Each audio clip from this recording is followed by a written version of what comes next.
15, 18, 20 years ago, if you ask me what was my biggest fear, I'll tell you dying.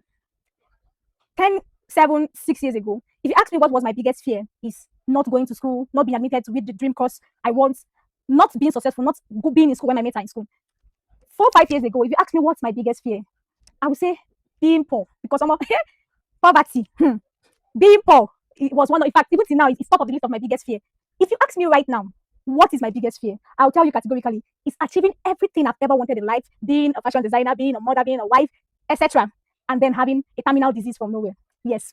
Nothing scares me like having everything finally and then being sick, not being able to enjoy it. Think about this thing because I've thought about it a lot. It's scary. It's scary how we chase things, and then we get to the point where we're supposed to just enjoy it, and then life happens. I don't wish that for my enemy, and I don't want it for myself. Please tell me if you have an idea how to overcome this fear, because I think everyone has fear. At some point, I just woke up one day and I wasn't scared to die anymore. At some point, I just woke up and I told myself, my timeline and my mate's timeline is not the same.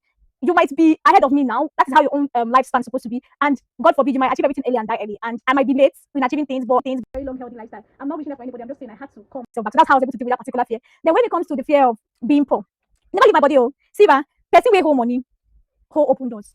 Person will hold money, hold respect. Person will hold money. Whenever you get up to speak, everything goes silent. Don't get me wrong, I have charisma. Even without money, I can make an entire room to keep quiet and listen to what I have to say. Not because I'm special, but because I know anytime I open my mouth or get up to speak in a public space, I have something meaningful to say. And I think because people know this person knows what she's doing, they just keep quiet to listen to what I have to say. So yes, money is good. Money stops nonsense, but also charisma. There are people who are quite rich, wealthy, but they don't even have the boldness, the audacity, the temerity, the intelligence, the intellectual ability to speak in open and wild spaces.